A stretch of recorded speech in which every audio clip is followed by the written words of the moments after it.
Bonjour à tous. Orlando, une jeune fille de 13 ans tuée par son beau-père. Explication dans cette vidéo. Ça y est, j'ai 13 ans. Je peux enfin réaliser mon rêve. Je pars vivre dans la forêt. 24 heures après la disparition de Madeleine, ces mots ont paradoxalement de quoi rassurer les policiers. Il s'agit du dernier message que la petite a envoyé à ses copines, avant de disparaître en abandonnant son téléphone dans sa chambre. Une fugue, donc. Au moins, il ne s'agit pas d'un enlèvement. Pas tout à fait adolescente, plus vraiment une enfant, Madeleine est une gamine joyeuse, équilibrée, bonne élève en classe.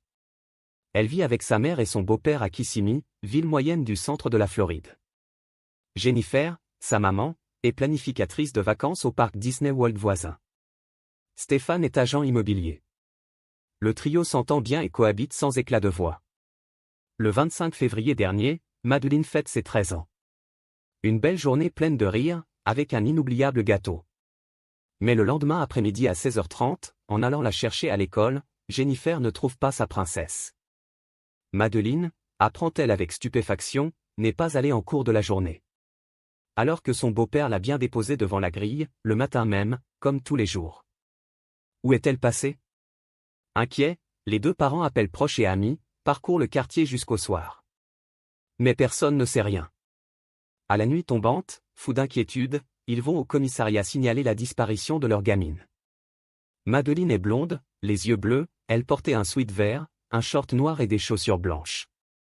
Le bureau du shérif lance immédiatement un avis de recherche.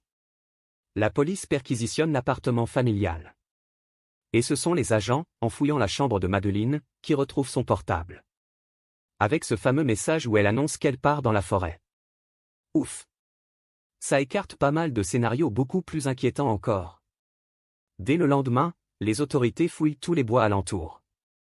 Jennifer et Stéphane enchaînent les interviews télé, le visage creusé par une nuit sans sommeil. Cette fugue, explique-t-il, est incompréhensible. La pauvre maman en a les yeux qui s'embuent derrière ses grosses lunettes. La veille, on s'est dit « bonne nuit », raconte-t-elle.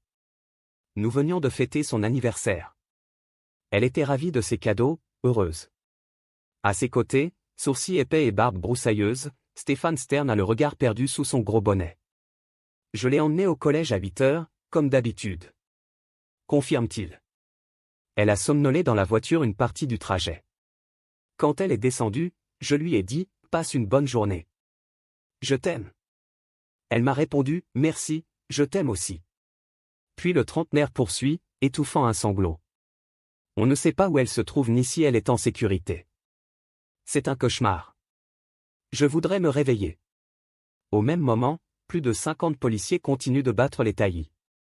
Mais aucune trace nulle part de la petite fugueuse. Voilà maintenant 48 heures que personne ne l'a vue. Il n'y a finalement plus de quoi être si rassuré. Pendant que sur le terrain, les recherches se poursuivent, des équipes visionnent les enregistrements de vidéosurveillance du quartier. À 7h35, on voit effectivement Stéphane Stern quitter sa résidence au volant de sa Lincoln MK 2010. On distingue la silhouette de Madeleine sur le siège passager, le visage appuyé contre la vitre. Mais au lieu de prendre la direction du collège, son beau-père bifurque dans une ruelle. S'arrête devant une benne à ordures, et y jette quelque chose avant de redémarrer. La voiture réapparaît quelques minutes plus tard, près du collège Hunter S. Creek. Mais à aucun moment on ne voit la petite en descendre.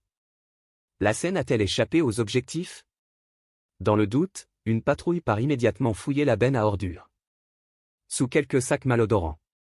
Elle y retrouve le sac à dos et l'ordinateur scolaire de Madeleine. C'est désormais toute l'histoire qui sent très mauvais. Stéphane Stern est convoqué au poste et longuement interrogé sur son emploi du temps. L'homme répond à toutes les questions sans se troubler. Les enquêteurs lui demandent s'ils peuvent voir son téléphone portable. Il leur tend l'appareil, en précisant toutefois. Ne soyez pas surpris, je l'ai réinitialisé sans faire exprès, ma mémoire est vide. La ficelle semble très grosse. Mais les flics savent comment s'y prendre pour réparer la fausse manœuvre. En quelques manipulations techniques au labo, les données écrasées sont retrouvées. Les enquêteurs comprennent immédiatement pourquoi Stern les a éliminés. Son mobile déborde de vidéos pédophiles. Mais pas d'horreur téléchargée sur Internet. C'est lui, le premier rôle à l'écran. Avec entre ses griffes la petite Madeleine. Voilà 2 ans qu'il la violait dans sa petite chambre de collégienne et qu'à chaque fois il filmait tout. La gamine avait donc 11 ans quand ce cauchemar a commencé. L'homme va-t-il prétendre, comme tant d'autres, qu'elle était consentante, voire demandeuse? Confronté aux images, Stern choisit une autre stratégie, il se mure dans le silence. Plus un mot ne franchit sa barbe. Impossible de lui faire dire ce qu'il s'est vraiment passé ce fameux matin ni où se trouve Madeleine. Le 28 février, l'homme est officiellement inculpé pour violence sexuelle et possession de matériel pédopornographique, et écroué. Apprenant la nouvelle, Jennifer Soto s'effondre. La mère de famille jure qu'elle ne se doutait de rien. Des psychologues viennent l'entourer et la préparer doucement à une épreuve plus difficile encore. Il est désormais tristement probable qu'on ne retrouve pas Madeleine vivante. Grâce aux signaux de son téléphone, les déplacements de Stern sont retracés sur toute la journée du 26 février. Les images de sa sortie de la résidence sont agrandies et analysées. Une triste conclusion s'impose. À 7h35, Madeleine ne prolongeait pas sa nuit dans la voiture, la tête appuyée contre la vitre. Elle était déjà morte. Après s'être débarrassée du sac et de l'ordinateur de la petite puis être passée devant le collège. L'ignoble beau-père a roulé 1 heure jusqu'au comté d'Osceola. Il s'est arrêté sur un chemin forestier, non loin de la State Road 192. Il a ensuite fait demi-tour, pour revenir pleurnicher devant les caméras. Une équipe fonce du côté de la State Road 192. Et c'est sur le chemin forestier que la petite est retrouvée. Madeleine est étendue au sol, tout habillée. Froide comme l'éternité.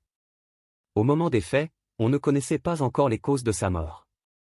Mais on peut supposer que la pauvre gamine a été tuée durant la nuit, le soir même de son anniversaire. Peut-être parce qu'elle a refusé un nouveau viol ou menacé de dénoncer son beau-père. Aujourd'hui, c'est toute la ville de Kissimmee qui est sous le choc. Derrière l'effroi, beaucoup de gens s'interrogent. Jennifer Soto, la maman, n'a-t-elle vraiment rien vu ou n'a-t-elle rien voulu voir? Dans cette tragédie tissée de faux-semblants, il reste bien des fils à défaire. Le plus cruel, c'est que, même si son message était faux, Madeleine aurait été bien inspirée de partir vivre dans la forêt. C'est toujours mieux que de finir dans un marécage. Merci d'avoir regardé, n'hésitez pas à partager la vidéo avec vos amis et à vous abonner à notre chaîne pour ne manquer aucune de nos futures vidéos.